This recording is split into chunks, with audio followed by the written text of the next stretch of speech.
This is the car that dreams are made of. Buckle your seatbelts because we are going back in time.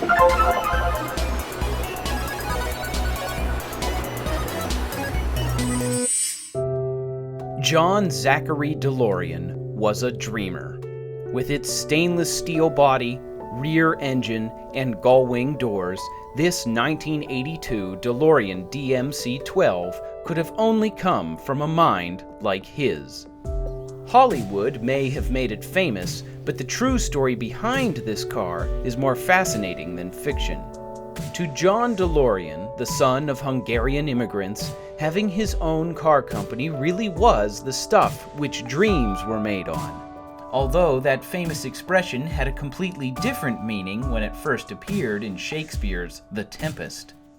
At the height of his power, the sorcerer Prospero realizes that life and all human accomplishments are made from the same things as our dreams, and are just as fleeting and insubstantial.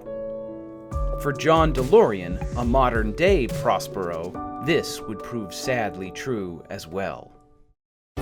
His rise to power began with the Pontiac Tempest, when, as a young engineer, he fitted the modest car with an enormous engine, creating the legendary GTO.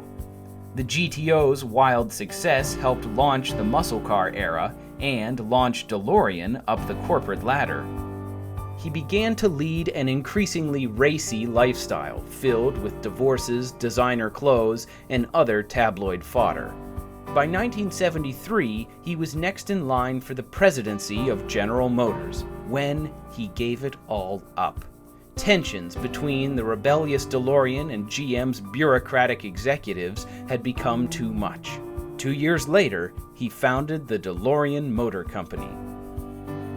He hated Detroit's bland, low-tech, rust-prone behemoths and wanted to build something safe, economical, durable, and most of all, timeless. Limited resources forced DeLorean to abandon some of his wilder ideas, like a Wankel rotary engine and a plastic chassis, but the final prototype still had plenty of unique features. The stainless steel body would never rust. A fuel-injected V6, developed by Peugeot, Renault, and Volvo, gave performance and efficiency. Four-wheel disc brakes, rack and pinion steering, and independent suspension would ensure a safe and sporty ride. Gull-wing doors gave easy access inside, where double weather seals prevented leaks. Air conditioning, power accessories, and a cassette player with Dolby noise reduction all pampered the driver. However, the company ran behind schedule and over budget, pushing the sticker price, which was supposed to be $12,000, to $25,000, about 1.5 times that of a Corvette. U.S. emissions laws limited the already overworked 2.8-liter V6 to 130 horsepower. Safety regulations required an increase in ride height, which threw off handling. Because of all this, it took until 1981 for the first car to roll out of the new factory in Northern Ireland, financed largely by the British government in an attempt to create jobs. Despite the delays, public enthusiasm was high. Advertisements beckoned drivers to live the dream. 35 years later, the car still radiates a special aura. In the right light, the stainless steel looks stunning, with a depth of shine unrivaled by any painted surface. The shape reminds me of a stealth aircraft, as it changes depending on your angle. From the side, it looks aggressive and wedgy.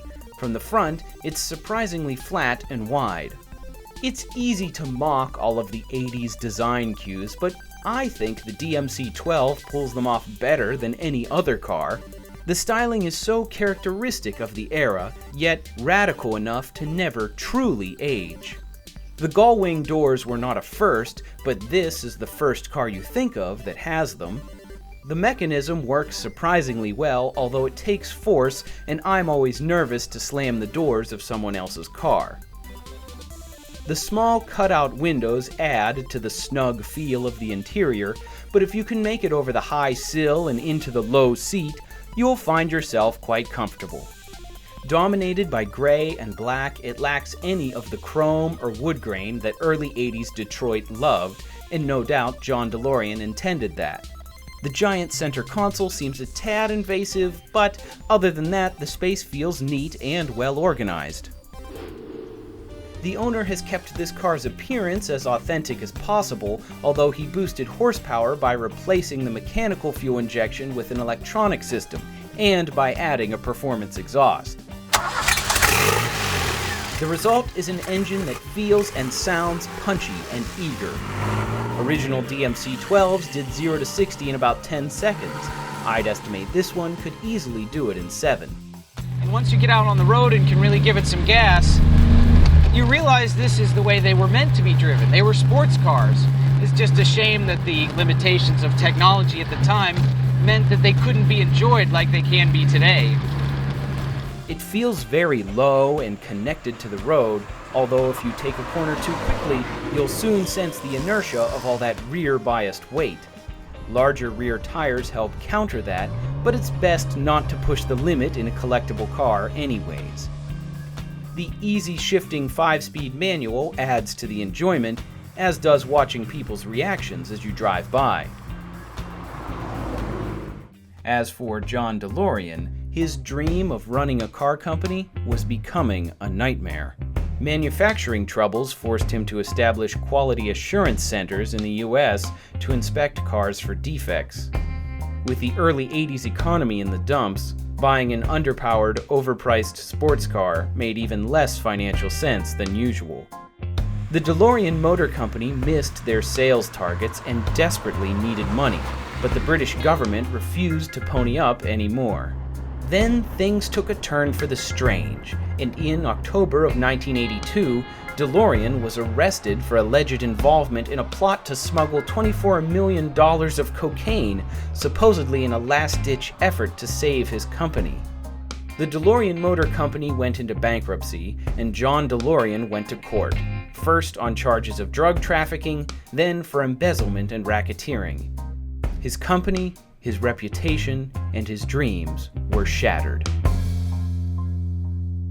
At the end of Shakespeare's Tempest, Prospero discovers that, despite all his accomplishments, he is doomed for eternity because of his use of dark magic. So he abandons his sorcerer's books and his staff, and then begs the audience to set him free. John DeLorean, once a powerful executive, was forced to do the same. Incredibly, he won, but the victory was bittersweet.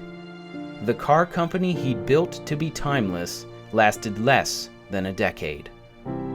If only he had stayed at General Motors, he could have lived a comfortable life with enough fame and fortune to satisfy almost any man. But even leading the world's most powerful car maker was not enough for John Zachary DeLorean.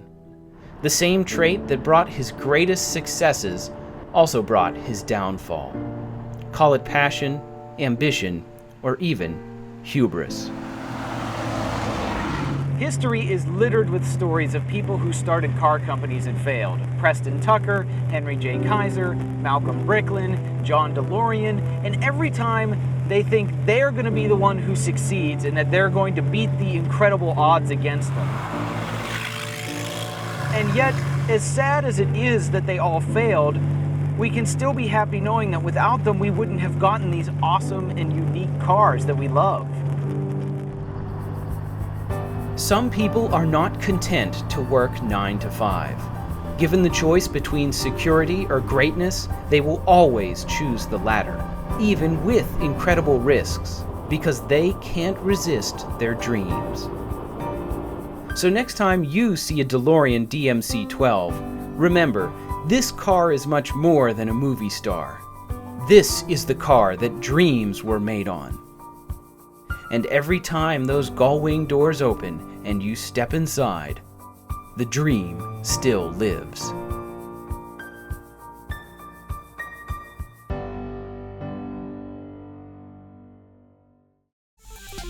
If you enjoyed this video, why not watch another one?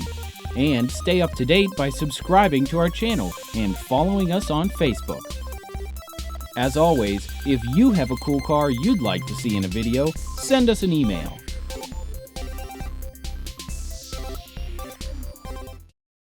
Roads, where we're going, we need roads because this is a normal car.